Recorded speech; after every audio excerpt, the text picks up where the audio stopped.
السلام علیکم ورحمۃ اللہ وبرکاتہ۔ الحمد للہ رب العالمین والصلاة والسلام علی سیدنا محمد وعلی آلہ وصحبہ اجمعین۔ تمام تر تعریفیں اللہ ہی کے لیے لائق اور زیبا ہیں جو سارے جہانوں کا بنانے والا اور پالنے والا ہے، اور درود و سلام ہو نبی کریم محمد صلی اللہ علیہ وسلم پر اور آپ کے آل پر اور آپ کے تمام صحابہ پر۔ اعوذ باللہ من الشیطان الرجیم، بسم اللہ الرحمن الرحیم۔ رب اشرح لی صدری ویسر لی امری واحلل عقدۃ من لسانی یفقہوا قولی۔ اے میرے رب، میرے لیے میرا سینہ کھول دے اور میرے کام کو میرے لیے آسان کر دے اور میری زبان کی گرہ کھول دے تاکہ لوگ میری بات اچھی طرح سمجھ سکیں۔ وجعل لی وزیرا من اہلی، اور میرے لیے میرے اپنے کنبے سے، خاندان سے ایک وزیر مقرر کر دے۔ اللہم ارنا الحق حقا وارزقنا اتباعہ وارنا الباطل باطلا وارزقنا اجتنابہ۔ اے اللہ، ہمیں حق کو حق دکھا اور اس پر چلنے کی توفیق عطا فرما، اور باطل کو باطل دکھا اور اس سے بچنے کی توفیق عطا فرما۔ اللہم آمین۔ پچھلے لیسن میں ہم نے احادیث سے جانا کہ سورہ الکہف پڑھنے والا دجال کے شر سے اور فتنے سے محفوظ رہے گا۔ آج کے لیسن میں ہم دجال کے بارے میں کچھ مزید معلومات حاصل کریں گے انشاءاللہ، کیونکہ سورہ الکہف کے فضائل میں ہم نے پڑھا کہ یہ سورت دجال سے بچاتی ہے، تو ضروری ہے جاننا کہ دجال ہے کون اور اس کے کیا کیا فتنے ہوں گے، اور پھر اس کے بعد دنیا کی محبت کے بارے میں کچھ ڈسکس کریں گے، کیونکہ دجالیت بیسیکلی مادہ پرستی ہے جس کا روٹ کاز دنیا کی محبت ہی ہے۔ دجال کو مسیحت دجال بھی کہتے ہیں۔ اس کا یہ نام کیوں پڑ گیا اور اس کو مسیحت دجال کیوں کہتے ہیں اور اس کا مطلب کیا ہے، آئیے جانتے ہیں۔ مسیح کا ایک مطلب ہے مساح کرنے والا، یعنی ہاتھ پھیر کر ٹھیک کرنے والا، حالات کو تبدیل کرنے والا مساح کر کے، اپنا ہاتھ پھیر کر۔ دوسرا معنی مسیح کا سیاحت کرنے والا ہے، یعنی گھومنے پھرنے والا۔ دجال پوری دنیا میں گھوم پھر کر لوگوں پر اپنا دبدبہ اور دباؤ ڈالے گا۔ دجال خدائی کا دعویٰ کرے گا، یعنی اپنے آپ کو الہ اور رب کہے گا، اور لوگوں سے عبادت اور اطاعت ڈیمانڈ کرے گا۔ وہ ڈیمانڈ کرے گا کہ اللہ کو چھوڑ کر اس کی عبادت کی جائے۔ وہ کہے گا کہ وہی اللہ ہے، اور لوگوں کو یقین دلانے کے لیے انہیں دھوکے سے دکھائے گا کہ اس کے حکم سے بارش ہوتی ہے اور اس کے پاس رزق کے خزانے ہیں۔ دوزخ اور جہنم بھی بنائے گا وہ، پھر وہ بارشیں کروائے گا، اور جو اس کی بات مان لے گا اس کو آباد کر دے گا، اور جو اس کی بات نہ مانے اس کو برباد کرے گا، ان کا رزق بند کروا دے گا۔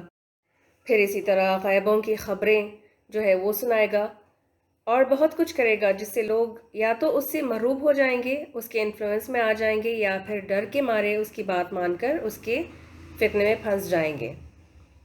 آپ سوچ رہے ہوں گے کہ عیسیٰ علیہ السلام کو بھی مسیح کہتے ہیں، اور عیسیٰ علیہ السلام تو اللہ کے پیغمبر تھے، تو ان کو کیوں مسیح کہا جاتا ہے، ان کو مسیح کا لقب کیوں دیا گیا جو دجال کے لیے بھی ہے؟ تو وہ اس لیے کہ عیسیٰ علیہ السلام بھی دنیا میں گھوم پھر کر اللہ کا پیغام لوگوں تک پہنچاتے تھے، اور ہاتھ پھیر کر اندھوں کو، کوڑی والوں کو ٹھیک کر دیتے اللہ کے حکم اور اذن سے۔ یہ بہت اہم بات ہے، کیونکہ عیسیٰ علیہ السلام کے پاس اپنی کوئی ذاتی طاقت اور قدرت نہیں تھی۔ اللہ کی طرف سے عیسیٰ علیہ السلام کو تائید اور مدد دی جاتی، جس سے عیسیٰ علیہ السلام مردوں میں بھی جان بھر دیتے، مردوں کو زندہ کر دیتے اللہ کے اذن سے۔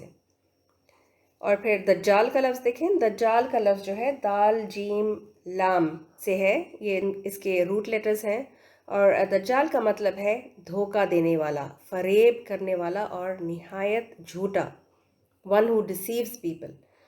تو دجال جو بھی کرے گا وہ ڈسیپشن ہوگا، آنکھوں کا دھوکہ ہوگا۔ ہمارے اپنے دور میں اس کو سمجھنا کوئی مشکل نہیں، اپنے فوٹوز ہی لے لیجئے۔ فوٹوگرافی اتنی ایڈوانس ہو گئی ہے کہ کیمرہ کی کوالٹی اور فلٹرز کے ذریعے انسان کچھ سے کچھ نظر آتا ہے۔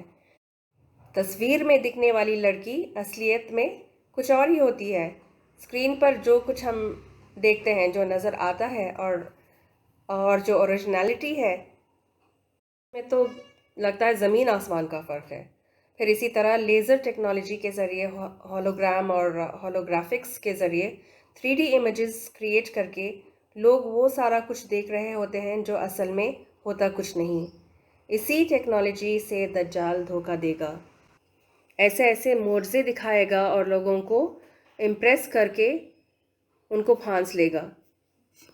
تو وہ جو جنت اور دوزخ بھی بنائے گا نا، تو پھر اس میں یہ ہے کہ وہ اوپری سے، یعنی سپرفیشلی لگ رہا ہوگا کہ وہ دوزخ ہے، لیکن اس کے اندر کچھ اور ہی ہوگا۔ جیسے لینڈسکیپس جو ہے نا، اس کے اوپر وہ ایسے لیزر ٹیکنالوجی کے ذریعے یا جو کچھ بھی وہ کرے گا، آگے ٹیکنالوجی پتہ نہیں کہاں تک پہنچے گی۔ ہم دیکھیں گے انشاءاللہ، اب جب دجال کے بارے میں اور تھوڑا سا ہم پڑھیں گے تو پھر اس میں مزید اس پہ بات کریں گے۔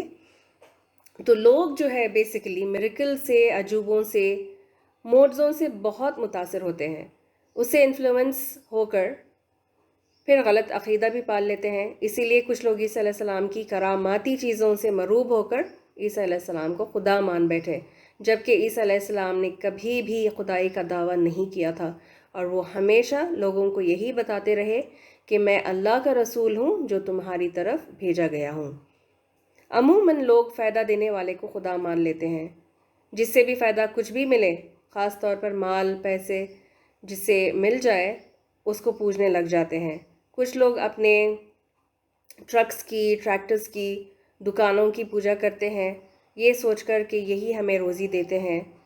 اور کچھ لوگوں کو آپ نے دیکھا ہوگا، جب آپ ان سے ٹرانزیکشن کوئی کرتے ہیں نا، جا کے جیسے کپڑے جب لینے جاتے ہیں، تو پھر کپڑے ہی نہیں، کوئی بھی چیز ہو سکتی ہے، میں مثال کے لیے میں بتا رہی ہوں کہ کپڑوں کا میں مینشن کر رہی ہوں، تو لیتے ہیں کپڑے، تو پھر جب ہم ان کو کیش دیتے ہیں نا، تو پھر وہ کیش لے کے پیسہ تو اپنے ماتھے پر، آنکھوں پر لگا کے پھر اپنے وہ غلے میں ڈالتے ہیں، تو ایک طرح سے یہ پوجا ہی کر رہے ہیں نا اس پیسے کی، تو کیونکہ وہ فائدہ دیتا ہے ان کو، تو مالدار بناتا ہے، ان کا رزق اور روزی کا وہ بندوبست ہو جاتا ہے نا، تو اس لیے شاید ان کا اس طرح کا عقیدہ ہوتا ہے۔ پھر اسی طرح ہم دیکھتے ہیں کہ کچھ لوگ ڈاکٹرز کو بہت مانتے ہیں، جب کسی جان لیوا سچویشن سے اللہ انہیں بچا لیتا ہے، اللہ ہی بچاتا ہے، لیکن لوگ ڈاکٹرز کی تعریف اتنی کرتے ہوئے کہہ دیتے ہیں کہ فلاں ڈاکٹر نے میری جان بچا لی، اگر وہ ڈاکٹر نہ ہوتا نا تو ہم مر جاتے، بچنا مشکل تھا۔ ایسی بات کہنا نہیں چاہیے، کیونکہ یہ بھی شرک کی ایک قسم ہے، پتہ ہے۔ ڈاکٹر کے ہاتھ میں شفا اللہ دیتا ہے، اور ہم سب جانتے ہیں کہ جب کسی کے موت کا وقت آتا ہے تو ڈاکٹرز بھی کہہ دیتے ہیں کہ اب دعا کی ضرورت ہے، دوا نہیں، ایسا ہی ہے نا۔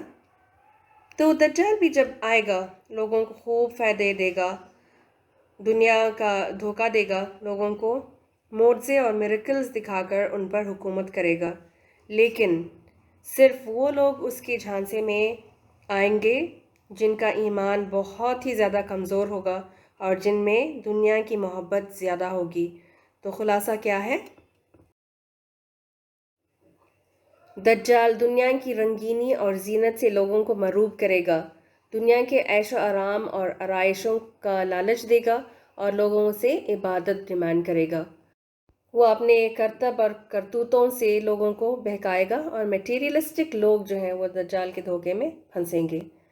اچھے خاصے دیندار لوگ بھی اس کے فریب میں آ جائیں گے، اسی لیے نبی صلی اللہ علیہ وسلم نے فرمایا کہ جب وہ نکل آئے تو اس کے سامنے نہ آؤ، کیونکہ اس میں تمہارے ایمان کے جانے کا خطرہ ہے۔ سورۃ الکہف بیسیکلی مادی چیزوں کی محبت کو، دنیا کی محبت کو کم کرنے والی صورت ہے۔ یہ دنیا کی حقیقت کو کھول دیتی ہے اور آخرت کی سچائی کو بیان کرنے والی صورت ہے۔ میٹیریلزم سے، مفاد پرستی سے روکتی ہے انسان کو، اور یہی چیزیں دنیا کی شدید ترین محبت اور میٹیریلسٹک ایٹیٹیوڈ دراصل دجالیت ہے۔ یعنی دنیا کی یہ جو شدید ترین محبت ہوگی نا، اور جو دنیا سے لگاؤ ہوگا لوگوں کو، تو وہ دجال کا وفادار بننے کا سبب ہوں گے۔ انسان اتنا زیادہ دنیا میں کھو جائے گا، اتنا زیادہ اس کو دنیا پسند آئے گی، اس کے آرام اور آرائش اور کمفرٹس وغیرہ، کہ اس کو چھوڑنا دل گوارا نہیں کرے گا، لیکن وہ دجال کی بات ماننے کے لیے تیار ہو جائیں گے دنیا کے چھوٹ جانے کے ڈر سے، اور کمفرٹ لیولز کے بہت زیادہ عادی ہو جانے کی وجہ سے لوگ دجال کی بات کو مان لیں گے، اور اسی میں ان کو اپنا فائدہ بھی نظر آ رہا ہوگا، دین کا نقصان ان کو نظر نہیں آ رہا ہوگا، دین کا نقصان برداشت کر لیں گے، ایمان کو چھوڑ دیں گے، لیکن دنیا کی عیش و عشرت کو کھونا گوارا نہیں کریں گے۔ اس کی اتنی زیادہ لگژریز کی عادت ہو جائے گی لوگوں کو کہ وہ کہیں گے کہ ہاں چلیں ٹھیک ہے، اگر دین نہیں تو صحیح، ہمیں دنیا تو مل جائے۔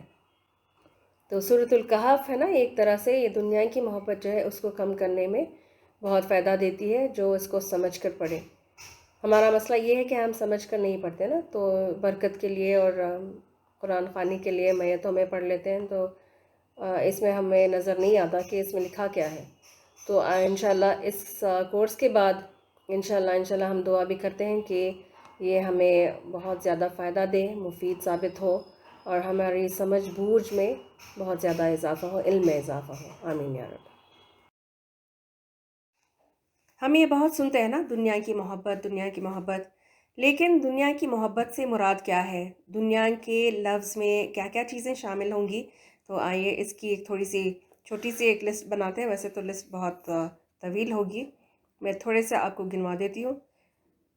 دنیا کی ہر وہ چیز جس کو پانے کی انسان شدید چاہت رکھتا ہے اور جس کے لیے شدید کوشش اور محنت کرتا ہے، مثلاً مال و دولت، زمین، جائیدادیں، گاڑی، بنگلہ، اقتدار، سٹیٹس اینڈ پاور، پوزیشن یعنی بڑے بڑے عہدے، نام اور شہرت، پھر اسی طرح پروفیشنل ایجوکیشن اور وائٹ کالر جابز، اچھا کھانا پینا، اچھا پہننا اوڑھنا، بھاری گھرانے میں شادی بیاہ رچانا، عیش و آرام، قیمتی گیجٹس، گھر کا ساز و سامان جیسے فرنیچر وغیرہ، یہ سب کچھ دنیا کی متاع میں شامل ہے۔ لیکن کیا ان ساری چیزوں کو اپنے پاس ہونا یا ان کو پانے کا شوق رکھنا اور کوشش کرنا، کیا یہ غلط ہوگا؟ نہیں، یہ سب جائز کام ہے، جائز چیزیں ہیں، دنیا کمانے کی کوشش کرنی چاہیے۔ ہم دعا بھی مانگتے ہیں نا، جو وہ بڑی معلوم اور معروف دعا ہے، وہ کون سی ہے؟ ربنا آتنا فی الدنیا حسنہ۔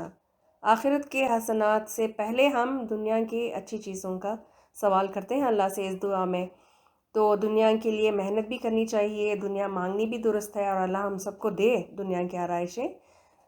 دنیا کی چیزوں کا ہونا یا اس کو پانے میں کوئی برائی نہیں، کوئی گناہ نہیں، تو پھر اعتراض کس بات پر ہے؟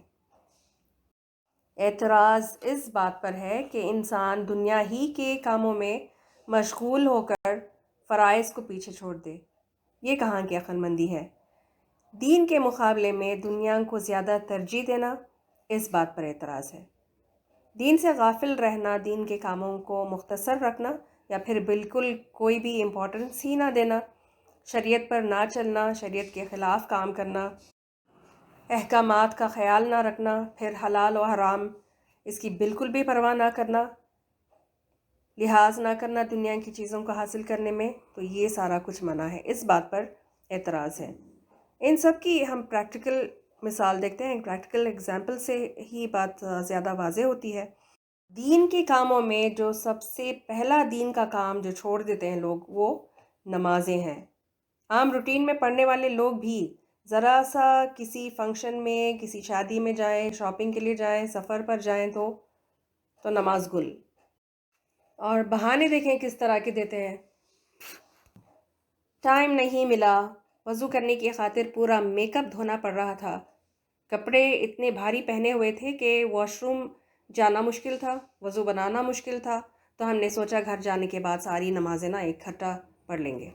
اسی طرح ایگزامز کے لیے پڑھنا ہو تو ساری رات پورا دن بیٹھ کر پڑھیں گے، یہاں تک کہ نماز پڑھنے کا خیال بھی نہیں آتا، اور پھر ایگزام لکھنے سے پہلے جلدی دعا کر لیتے ہیں کہ یا اللہ ہمیں کامیاب کر دے۔ جب دنیا کی کامیابی کی بات آئے تو the sky is the limit، ایک کے بعد ایک ترقی اور پروموشنز حاصل کرنے کی پوری کوشش کرنا، ایک ملنے کے بعد دوسری چیز کی تمنا کرنا، یہ حال ہو گیا ہے۔ اور جب دین کی بات آئے تو بہانے کر کے ٹال دینا کوئی بات نہیں، چلتا ہے، اللہ غفور الرحیم ہے، وہ جانتا ہے ہماری پریشانیوں کو، تو کوئی حرج نہیں، کوئی بات نہیں۔ دنیا بھر کے کام کاج بھی تو ہمیں ہی کرنے ہیں نا۔ عورتیں سارا سارا دن گھر کے کاموں میں، بچوں کو سنبھالنے میں، پھر ٹائم ملا تو شاپنگ میں اور سیریلز اور ڈرامے دیکھنے میں بزی رہتی ہیں، لیکن دین، آپ ذرا سوچئے، جو بندہ دنیا کو زیادہ ترجیح دے، دنیا ہی میں کھو جائے، لیکن دین کو بیر منیمم پر رکھے، تو اس کو جنت بھی کون سے درجے کی ملے گی؟ سورۃ الکہف میں ایک آیت ہم پڑھیں گے انشاءاللہ، المال والبنون زینۃ الحیات الدنیا والباقیات الصالحات خیر عند ربک ثوابا وخیر عملا۔ مال اور اولاد دنیا کی زینتیں ہیں۔ اس آیت میں دنیا کے تمام مال و متاع میں سے صرف مال اور اولاد کی بات کی گئی، وہ اس لیے کہ مال جو ہے نا، وہ کمانے میں مرد بہت زیادہ بزی ہو جاتے ہیں، ان کا سارا وقت، ساری زندگی تقریباً ان کی اس میں لگ جاتی ہے کمانے میں، اور پھر اولاد کو، گھر کو سنبھالنا، یہ کام جو ہے وہ عورتوں کو مشغول رکھتے ہیں، جس سے دین میں غفلت ہو جاتی ہے۔ دین کو ترک کرنے سے نقصان کیا ہوگا؟ جنت وہ جگہ ہے جہاں ہمیں جا کر ہمیشہ رہنا ہے، جینا ہے، وہ ہمارا پرماننٹ ریزیڈنس ہے۔ کیا اس گھر میں بیر منیمم پر گزارا کرنا گوارا کر لیں گے؟ کیا وہاں جا کر شان و شوکت سے جینا پسند نہیں ہے؟ یہ تھا اصل نقطہ اور اتنی لمبی بات کرنے کی پوری وجہ۔ یاد رکھیے کہ دنیا ہمیں اتنی ہی ملے گی جتنی اللہ نے ہمارے لیے لکھ رکھی ہے، تو ہماری تقدیروں میں جو اللہ تعالیٰ نے ہمارے بننے سے، ہمارے پیدا کرنے سے پہلے 50,000 سال پہلے اللہ تعالیٰ نے لکھ دیا جو، تو وہی ملے گا، چاہے ہم کتنی بھی محنت کریں۔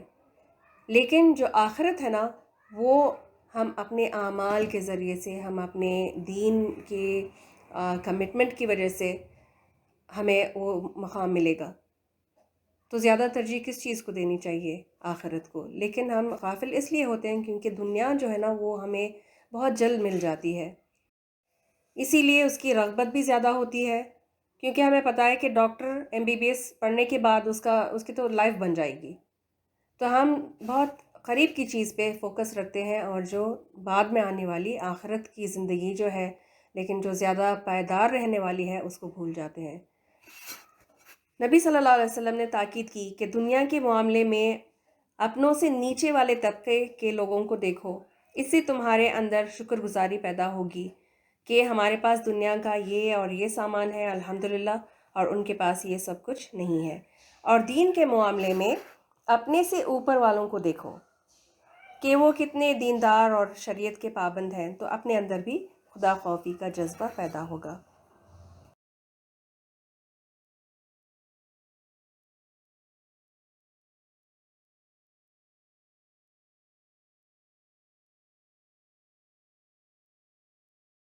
میری اپنی رائے میں، اپنے اوپینین میں، یہ کوئی حدیث نہیں ہے، میں اپنی بات کر رہی ہوں، دنیا کا مال و متاع جو ہے نا، اس کی مثال نمک کی طرح ہے۔ اگر کھانے میں نمک بالکل نہ ہو تو وہ کھانا گلے سے نہیں اترتا، اور اس کا جسم پر بہت نقصان بھی ہوتا ہے۔ ٹھیک ٹھاک نہ کھانے کی وجہ سے کمزوری ہو سکتی ہے، اور سوڈیم لیولز کم ہونے سے بھی صحت پر اس کا اثر ہوتا ہے۔ اور اگر کھانے میں نمک حد سے زیادہ ہو جائے تو منہ میں رکھ سکیں گے اس طرح کا کھانا؟ مثلاً اگر چاول ایک گلاس بناتے وقت نمک بھی چاول کے برابر ایک گلاس ہی ڈال دیں تو کیا ہوگا؟ جو ہوگا سو ہوگا۔ پہلے تو خوب گالیاں دیں گے پکانے والے کو کہ پتہ نہیں اس کی عقل کہاں گھاس چرنے گئی ہے، عقل ہے کہ نہیں، اتنا نمک کوئی ڈالتا ہے کھانے میں؟ یہ تھوڑا سا آپ کو ریفریش کرنے کے لیے تھا۔ اور تو اور جو نمک کے نقصانات ہیں، وہ تو جسم پر بھی اس کا بہت ایڈورس افیکٹ ہو سکتا ہے، اور بیماریاں بھی جنم لیتی ہیں۔ تو ہمیں نمک کو ماڈریشن میں لینا چاہیے، جسم کی اچھی صحت کے لیے سالٹ لیس فوڈ نہیں بلکہ لیس سالٹ والی غذا لینی چاہیے۔ دنیا کا مال و متاع بھی ایسا ہی ہے، ماڈریشن میں ہو، اس کا صحیح استعمال ہو تو کوئی نقصان نہیں، لیکن اگر اوور بورڈ ہو جائے، دنیا کی محبت میں اپنے آپ کو گھلا دیں تو اس میں خطرہ ہے، یہ نقصان دہ ہوتا ہے۔ ایک طرف ترک دنیا منع ہے اور دوسرا ایکسٹریم دنیا میں مشغول ہونا بھی منع ہے۔ ترک دنیا یعنی دنیاوی کاموں کو اور ہر خوشی اور ہر خواہش کے کام کو پوری طرح چھوڑ دینا، جیسے کہ ہم کچھ ادیان میں دیکھتے ہیں کہ وہ ساری دنیا داری گھر بار چھوڑ کر سنیاس لے لیتے ہیں، پہاڑوں میں جا کر بیٹھ جاتے ہیں۔ کچھ ریلیجس گروپس میں شادی بیاہ کرنا، زیب و زینت اختیار کرنا، سجنا سورنا، اس کو بھی معیوب سمجھا جاتا ہے اور دینداری کے خلاف کام جانا جاتا ہے۔ یہ سالٹ لیس لائف ہوگی، بغیر نمک والی زندگی، اور یہ جو چیز ہے نا اپنے دین میں منع ہے، ناجائز ہے۔ تو پوری طرح سے دنیا کو چھوڑ کر پھر صرف دین کے ہو کر رہ جانا، تو یہ بھی منع ہے۔ اور حد سے زیادہ نمک والی زندگی کون سی ہوگی؟ یعنی بہت زیادہ دنیا داری والی زندگی کیا ہے؟ زیادہ سے زیادہ دنیا کا مال، نام، شہرت کمانے کی خاطر دنیا داری میں مشغول ہو کر دین سے غافل رہنا، خاص طور پر حلال و حرام کی بالکل پرواہ کیے بغیر ایسے کام کرنا جو دین کے خلاف ہو، صرف اس غرض سے کہ دنیا بڑی رونق والی مل جائے۔ تو ایسے کاموں میں الجھنا نہیں چاہیے، اس میں اپنے دین کا نقصان ہوگا، تو یہ منع ہے۔ جس طرح جسم کی اچھی صحت کے لیے نمک کو ماڈریشن میں لینا ضروری ہے، اسی طرح روح کی سلامتی کے لیے روح کو بھی غذا دینا چاہیے۔ اور روح کی غذا کس چیز میں ہے؟ ایمان کی پختگی، دین سے، قرآن سے اور آخرت کی یاد اور رغبت کا ہونا ضروری ہے۔ یہ سب کب ہو سکتا ہے؟ جب دنیا کی خواہش کم ہو، دنیا سے لگاؤ اور لگن اور چاہت کم ہو۔ تو اپنی لائف سٹائل کو سمپل رکھنا چاہیے۔